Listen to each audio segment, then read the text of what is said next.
اب ایک آپ کو بتاؤں شیطان ایک گڑبڑ کیا کرتا ہے. شیطان بہت بڑی فلم ہے, میں نے اب تک شیطان سے بڑی فلم نہیں دیکھی, کیونکہ اس نے تو قسم اٹھائی ہے نا اللہ کسی بھی طریقے سے, اس کو تو غصہ آیا ہوا ہے, جیلسی ہے, حسد ہے. حسد بہت خطرناک چیز ہے نا. اس کو غصہ آیا ہوا ہے کہ میں آگ سے بنا, یہ مٹی سے میرے سامنے بنا, اور اس کو پروٹوکول زیادہ مل رہا ہے, مجھے کم مل رہا ہے, تو میں تو جاؤں گا جہنم میں, اس کو بھی لے کے جاؤں گا میں. وہ اس دن سے پیچھے پڑا ہوا ہے. تو شیطان کیا کرتا ہے کہ پہلے تو گناہ کرواتا ہے, پہلے کیا کرتا ہے, اور اس امید پہ کہ بعد میں توبہ کر لینا. حالانکہ یہ توبہ کی امید پہ گناہ کرنا ایسے ہے جیسے اپنے آپ کو زخمی کرنا, اس امید پہ کہ بعد میں علاج کروا لوں گا. وہ بھائی علاج تو ایک مجبوری ہے, اب زخمی ہو گئے تو علاج کرو, یہ تھوڑی کہ اس نیت سے اپنے آپ کو کاٹتے رہو کہ میں علاج کرا لوں گا. تو پہلے تو شیطان کیا کرتا ہے, گناہ کرواتا ہے اس امید پہ کہ بعد میں کیا ہے, توبہ کر لینا. اس کے بعد پھر جب گناہ ہو گیا, کبھی آپ نے کسی عالم کا, بزرگ کا بیان سنا, توبہ کا خیال آیا, توبہ کی, شیطان پھر گناہ کرواتا ہے کہ دوبارہ توبہ کر لینا. بھائی کر لی تھی نا ایک دفعہ, معاف ہو گیا تھا نا, اللہ نے تو وعدہ کیا, تو ایک اور دفعہ کر لو. آدمی کہتے چلو یار ایک دفعہ کرو جلدی سے, توبہ کر لوں گا میں. پھر گناہ کروا کے پھر توبہ, پھر گناہ کروا کے, جب کئی دفعہ ایسے ہوتا ہے تو انسان کہتا ہے کہ یار میں توبہ پہ قائم نہیں رہ سکتا, چھڑ پرے ان چیزوں کو, چھوڑو یہ مولویوں کی بنائی ہوئی باتیں, ہم لوگ دین پہ نہیں چل سکتے, رہن دے یار. کیا کر لے, پتہ نہیں مجھے آج کل پنجابی میں کیوں اتنی باتیں آ رہی ہیں, کیا کرے, رہن دے. اے کی رولا پہ گیا تے چودھری سٹا لے گیا. پنجاب میں ایک لگا لکھا ہوتا, اے کی رولا پہ گیا چودھری سٹا لے گیا. مجھے بڑا اچھا لگا یہ جملہ. تو شیطان کیا کرے گا کہ وہ کہے گا کہ بار بار توبہ توڑتے ہوئے تجھے شرم نہیں آتی, لہذا اب توبہ کرنے کی ضرورت نہیں ہے, اب ایک دفعہ جی بھر کے گناہ کر لے, جب دل بھر جائے آخر میں ایک ہی خاندانی توبہ کر لینا, جو سب کی طرف سے کیا ہو جائے گی, کافی. ورنہ بار بار توبہ توڑنے سے قوت ارادی بھی خراب ہو رہی ہے, کانفیڈنس آپ کا لوز ہو رہا ہے, ٹھیک ہے نا, قوت فیصلہ پہ زد پڑ رہی ہے, اور گناہ تو ایسے بھی نہیں چھوٹ رہا, اور توبہ توڑنے کا ایک مستقل گناہ اپنے سر پہ اور لاتے جا رہے ہو. یہ شیطانی دھوکہ ہے. تو جس طریقے سے شیطان آپ کو دھوکہ دے رہا ہے نا, آپ بالکل اسی کی پالیسی کے اپوزٹ جانا شروع ہو جاؤ.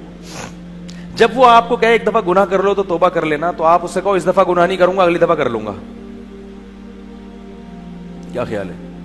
شیطان کہتا ہے ابھی گناہ کر لو, بعد میں نہیں کرنا گناہ, ایک دفعہ کر لو جی بھر جائے گا, بعد میں کیا کرنا ہے, نہیں کرنا.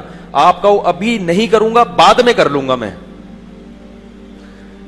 یہ شیطان کو الو بنانے کے لیے, کرنا بعد میں بھی نہیں ہے, لیکن اس وقت یہ فیصلہ کر لو کہ کوئی بات نہیں, بعد میں کر لوں گا, لیکن ابھی نہیں کروں گا, بس کل کر لوں گا یہ گناہ, ابھی نہیں کروں گا, کل.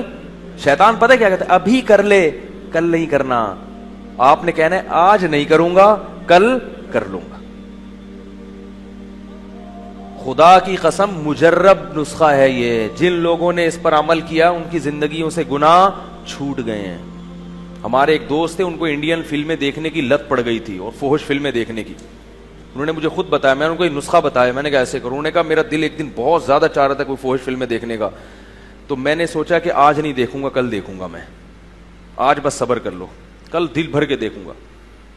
کہہ رہے واقعی صبر ہو گیا.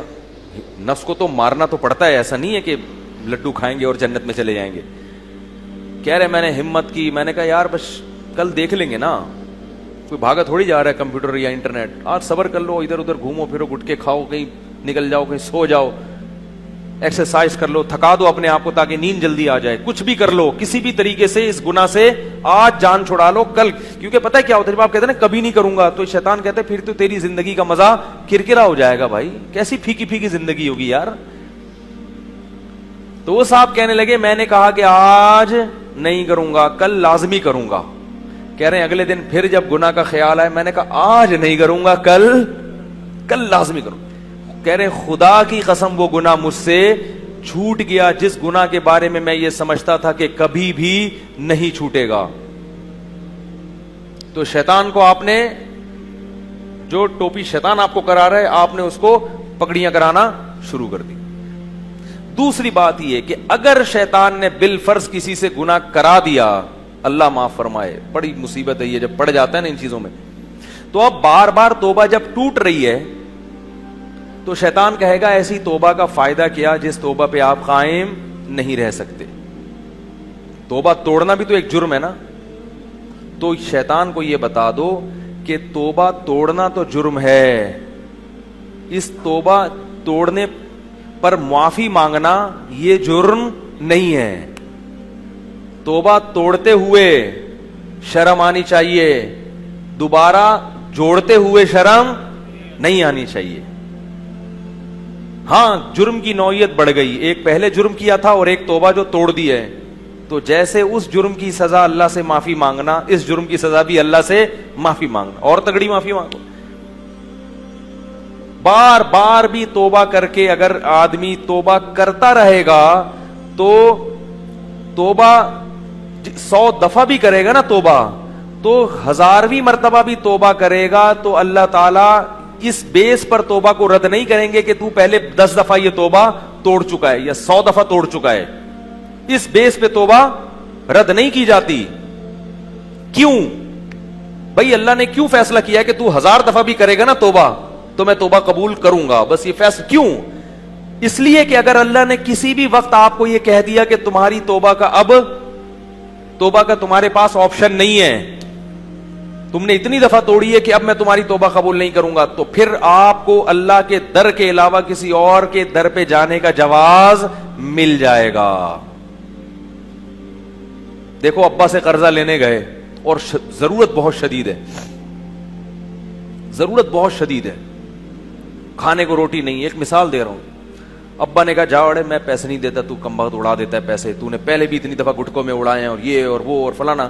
آپ کا ابا آپ کی تقریر کتنی اچھی کیوں نہ ہو، میں بہت اسراف کرنے والا، میں نے عیاشی میں اڑا دی ہے، پوری جائیدادیں اڑا دی، مگر ابھی میرے پاس روٹی نہیں ہے. آپ کی تقریر بہت ٹائٹ ہے، اب اگر آپ نے مجھے پیسے نہیں دیے تو میں وسیم بھائی سے جا کے لے لوں گا. ٹھیک ہے نا؟ تو لوگ بولیں گے اس کا باپ غریب آدمی ہے، اتنے بڑے سیٹھ کا بیٹا اور قرضے مانگ رہا ہے کسی کباڑیے سے، کبھی گولے گنڈے والے سے، کبھی ٹماٹر والے سے. تو باپ اپنی یہ بے عزتی برداشت بولو بھائی نہیں کر سکتا. اللہ کہتے ہیں کہ 100 مرتبہ بھی اگر توبہ ٹوٹ جائے، آنا کس کے پاس ہے؟ میرے پاس، کیونکہ میں یہ برداشت نہیں کرتا کہ تمہارے یہ ہاتھ میرے علاوہ کسی اور کے در پہ اٹھیں اور تم اس سے امیدیں لگاؤ. کیونکہ اللہ اپنی توحید کے معاملے میں بہت غیرت والا ہے، وہ اپنے ساتھ کسی کی شرکت برداشت نہیں کرتا. اور اسے بندے کی یہ ادا بہت پسند آتی ہے کہ یہ محتاج ہو کے ہاتھ صرف میرے در پہ اٹھاتا ہے. جتنی انسان کو روٹی کی ضرورت ہے نا، اس سے کئی گنا زیادہ ضرورت ہے اپنا گناہ معاف کروانے کی، کیونکہ ہمارے پاس اس کے علاوہ کوئی آپشن، کیونکہ اللہ نے گناہ پہ جو سزائیں رکھی ہیں وہ اتنی سخت ہیں کہ آپ اللہ سے کہیں اللہ میں نے 100 دفعہ بھی توبہ توڑی ہے لیکن میں تیری جہنم کی آگ برداشت نہیں کر سکتا، مجھے معاف کرنا ہے تجھے. نہیں آ رہی میرا خیال ہے بات؟ میں معاف کروا کے چھوڑوں گا، میرے پاس ہے اللہ، اس کے علاوہ کوئی آپشن نہیں ہے. میں کتنا بڑا مجرم، بار بار توبہ توڑی میں نے، بار بار معاہدے کی خلاف ورزی کی، لیکن میں جہنم کی آگ برداشت نہیں کر سکتا. جتنا بڑا مجرم ہوں، لیکن یہ کرنا پڑے گا، تجھے معاف کرنا پڑے گا.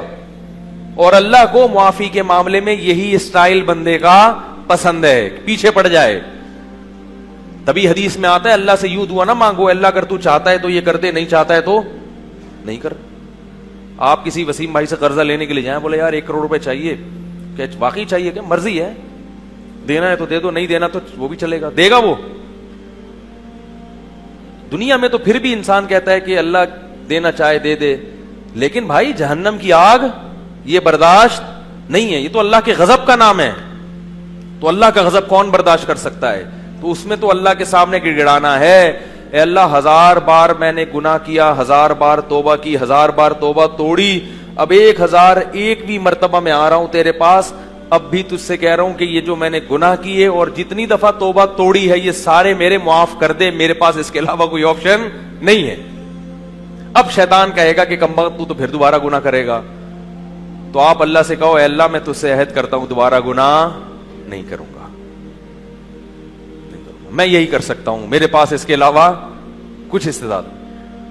کوئی بات نہیں, اگر گناہ سے بچ نہیں سکا تو توبہ ہی کرتا رہے گا نا, یہی ادا اللہ کو پسند آئے گی اور شاید اللہ اسی بیس پر معاف کر دیں.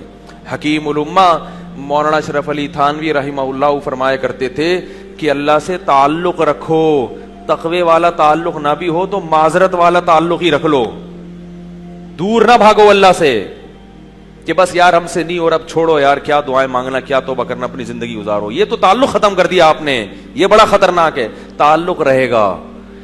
اولاد کی بھی دو قسمیں ہوتی ہیں, ایک نافرمان اور ایک فرما بردار, لیکن باغی بالکل الگ ہوتے. وہ اپنا الگ گھر بسا کے سو جاتا ہے, ابا کو پوچھتا ہی نہیں.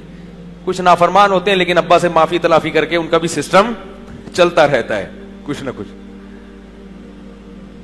تو توبہ بہرحال میرے بھائی کرنی ہے. اور شیطان جب یہ کہے کہ تجھے توبہ کرتے ہوئے شرم نہیں آتی تو اسے کہو جب توڑتے ہوئے نہیں آ رہی تھی تو کرتے ہوئے کیوں آئی. اصل تو شرم بے شرمی کا کام کیا تھا, توبہ توڑنا نا. نبی صلی اللہ علیہ وسلم نے فرمایا, بس حدیث سنا کے بعد ختم کرتا ہوں, کہ آپ صلی اللہ علیہ وسلم نے ارشاد فرمایا جب کوئی بندہ کوئی گناہ کرتا ہے اور پھر اللہ کے پاس آ کے توبہ کرتا ہے تو اللہ فرشتوں سے کہتے ہیں کہ دیکھو یہ مجھ سے معافی کیوں مانگ رہا ہے, اس لیے کہ اس کو پتا ہے کہ اس کا کوئی خدا ہے جو اس کو گناہ پہ سزا بھی دے سکتا ہے اور وہ اس کے گناہ کو معاف بھی کر سکتا ہے. اس جذبے کی میں نے لاج رکھی ہے, تم گواہ رہو میں نے اس کو معاف کر دیا. فرمایا پھر اس سے گناہ ہو جاتا ہے, پھر یہ دوبارہ آ کے اللہ کے سامنے اسی طرح سے کہتا ہے, تو اللہ کہتے ہیں اس کا مطلب ہے اس کو پتا ہے کہ کوئی اس کو گناہ پہ سزا بھی دے سکتا ہے اور معاف بھی کر سکتا ہے, اسی وجہ سے میرے در پہ آگے معافی مانگ رہا ہے. میں نے اس جذبے کی اور اس نظریے کی لاج رکھی, اس کو میں نے معاف کر دی. پھر بار بار کرتا ہے, بار بار کرتا ہے. اللہ ہر دفعہ کہتے ہیں آ کیوں رہا ہے, یہ گناہ کر کے بھاگ کیوں نہیں گیا, آ اس لیے رہا ہے, اس کو پتا ہے بھائی سزا کا اختیار بھی ادھر ہی ہے اور معافی کا اختیار بھی ادھر ہے, اس کے علاوہ ہمارے پاس کوئی آپشن ہے نہیں. تبھی حدیث میں دعا سکھائی ہے, لا ملجا ولا منجا منک الا الیک, اے اللہ تیری تجھ سے بھاگنے کے لیے بھی تیری ہی پناہ گاہ چاہیے ہمیں. نہیں اللہ سے اگر بھاگنا چاہتے ہو نا تو بھاگ کے اللہ ہی کے پاس آؤ گے تو اللہ سے پناہ ملے گی آپ کو. اللہ کے عذاب سے بھاگنے کے لیے کہاں جائیں گے, اللہ ہی کے پاس آئیں گے, کیونکہ کوئی اور تو اللہ کے عذاب سے بچا نہیں سکتا. لیکن ایک آخری بات یہ کہ اس امید پہ گناہ, یہ تو ایک مثال دی ہے نبی نے کہ بار بار بھی توبہ ٹوٹے گی اللہ معاف کر دے گا, لیکن مشاہدہ یہ ہے کہ جو لوگ بار بار گناہ کر کے توبہ کو توڑتے ہیں ان پر ایک ایسی نحوست آتی ہے پھر کہ وہ پھر توبہ پر وہ پھر گناہوں کے دلدل میں پھنستے چلے جاتے ہیں اور ان سے توبہ کی توفیق سلب کر لی جاتی ہے. فرعون کے تبھی قرآن نے کہا نا ختم اللہ علی قلوبہم, اللہ ان کے دلوں پہ کیا کر دیتے ہیں, مہر لگا دیتے. فرعون کے دل پر مہر لگ گئی تھی, تو اس لیے ہو گیا اللہ نہ کرے تو پھر توبہ کرو. اس امید پہ گناہ کرنا کہ میں توبہ کرتا رہوں گا, یہ بڑی خطرناک بات.